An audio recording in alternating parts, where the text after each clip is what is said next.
Hello, everybody, including my PGA DFS fans. Thanks for joining me on the Awesemo YouTube channel here. And of course, as part of our ongoing effort to maximize your experience here with us at awesemo.com, well, we've created two new YouTube channels. So if you're not interested in, say, my golf picks right now, but you're interested in fantasy football stuff, well, head on over to our Awesemo Fantasy Football YouTube channel, where all of our newest content, our video content and audio content can be found there. And of course, if you do want to take some of these golf picks, but you're not interested in playing PGA DFS, well, check out our Awesemo Odds channel. It's going to give you all of the best sports betting content that we have available for you. Take advantage of that. And of course, thank you for joining us. Make sure you subscribe, especially to all three of these channels. And this one, you'll get notified when these short form videos do come live. This is the PGA DFS Top 5 Sleepers for the Northern Trust. This week, we only have 3 weeks left in the PGA Tour regular season. After that, we'll get minimum 25 new golfers to talk about. Some will be moving down to the Korn Ferry Tour, and of course, some will be moving up from that. So let's go ahead and do a quick review of last week. And it was probably my worst week in terms of the sleepers, possibly ever during this video, as 4 of my 5 golfers missed the cut.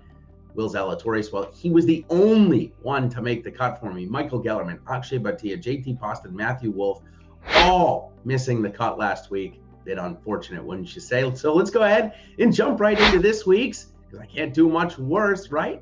Let's start off with number 1, all the way at the bottom of the board. We're not quite all the way at the bottom. Carlos Ortiz. Let's start with him. He's coming in at 6,900 this week and just 3% owned. He has played here a couple of years ago in 2019 where he came in 67th. But for Ortiz, the recent form, well, I think the form is better than what the results are showing, especially when we look at his Olympic performance a couple of weeks ago. He really had a chance to medal, if not win it, before a total collapse on the back nine. But I think we can get by that. PGA Tour event here, only 125 players, should have no problem making the weekend. And when we look at his strokes gain rank, he really only needs one part of his game to click to be good, and that is his approaches. Let's go over him here. 55th off the tee, 114 on the approach, 59 around the green, and 70 on the green with his putter. So really, if his irons get going, Ortiz is right there. Next guy I want to talk about, he is the total boomer bust. There's a couple of them in this field. Sebastian Munoz is one, and the golfer I want to talk about, Max Homa, is another. Where I like the roster Homa, well, when he's in these low 7 range and under 5% owned. A couple of weeks ago, I tried to play him when he was, say, about 8% owned and 7,700. Well, I'm getting a discount on both the price and ownership here this week. And it's not like the form is that far behind. He came in 51st a couple of weeks ago. Look at his strokes gain rank, see how he gets things done. Also, came in 38th here a couple of years ago when he did make the playoffs. And see why he makes the playoffs. Well, strokes gain will tell us he's a pretty good ball striker, ranked 64th and 48th off the tee and on the approach. And on the green, 150th. That's where he struggles. But when he gets on the green, pretty good putter, ranked 72nd. He's also a very streaky putter as well. He can 3-putt from nowhere, and he can also 1-putt from anywhere. That is golf, though, after all. Third sleeper I want to talk about is a guy that I think is on the verge of a Ryder Cup berth, maybe his last one as a player. It's Phil Mickelson. He's coming in at 7,300 this week, and nobody wants to play him for some reason. Projected at around 1% owned. Maybe it's the price. Not really sure, but he's made the cut in each of the 2 years that the event has been played at Liberty National, the Northern Trust. I think before that it was the Barclays and a few other things. 71st and 6th in 2019 and 2013. Plus, he's coming off a 17th place finish at the WGC FedEx, so form looks pretty good. Look at his strokes gain rank, and, well, it's more indicative of his bad play rather than his good play. 167th off the tee, 99 on the approach, 134 around the green, and 137th putting. You wouldn't expect a major champion to have these type of results, but Mickelson, outside of his big finishes, has not played good, so no surprise to see strokes gain numbers just not quite there. Next guy that we want to talk about is a guy that I know one of the next 2 weeks is going to play well. I'm hoping it's this week. Maybe it's next week at the no cut, and we're talking about Cameron Champ. 7,300 this week and 4% owned.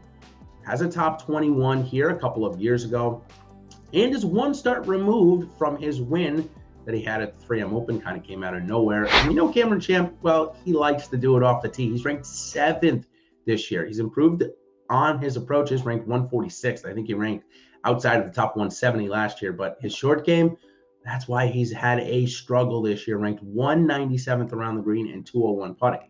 Now, most recently, when he's had in his 11th a first place finish and a 31st, he's putted and chipped much better, certainly taking a lot of stress off of his ball striking. So Cameron Champ this week, 7,304% owned.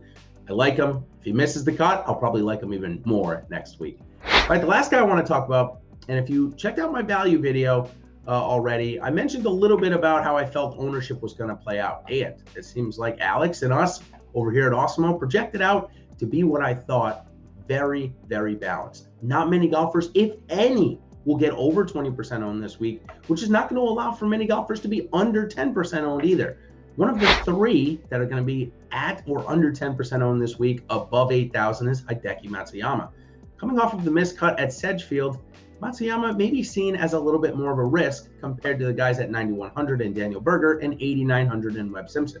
For me, though, Matsuyama's on one of those runs of form that allows him to play incredibly well tee to green and possibly one of the best approach games, maybe behind Morikawa, in the entire game of golf. So I want to stick with that, especially under 10% owned.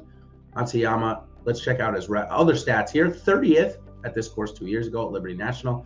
Of course, we had the miscut at Sedgefield, but second at the WGC FedEx. Take a look at his stroke gain ranks. I just mentioned how good he is ball striking, 56th off the tee and 15th on the approach. But a little underrated is his around the green game. He's ranked 39th this year and is very, very good. We know, though, his game goes with his putter. Ranked 180th this year, pretty terrible, but still, one or two good days matched up with the other things that are fantastic in his game, and he'll be right there on Sunday. All right, let's go ahead and review 5-1 pretty quickly. Carlos Ortiz, Max Homa, Phil Mickelson, Cameron Champ, and Hideki Matsuyama. All right, everybody, that's going to do it here for me for the PGA DFS Top 5 Sleepers for the Northern Trust. Again, everybody, we have a couple more weeks in the regular season. Next week is the BMW and then followed by the Tour Championship. We get a week off before we get to the fall swing. But like I mentioned, we're going to have plenty of new faces to chat about and, of course, our existing ones as well. So until next time, everybody, good luck this week at the Northern Trust, and we'll see you on the other side.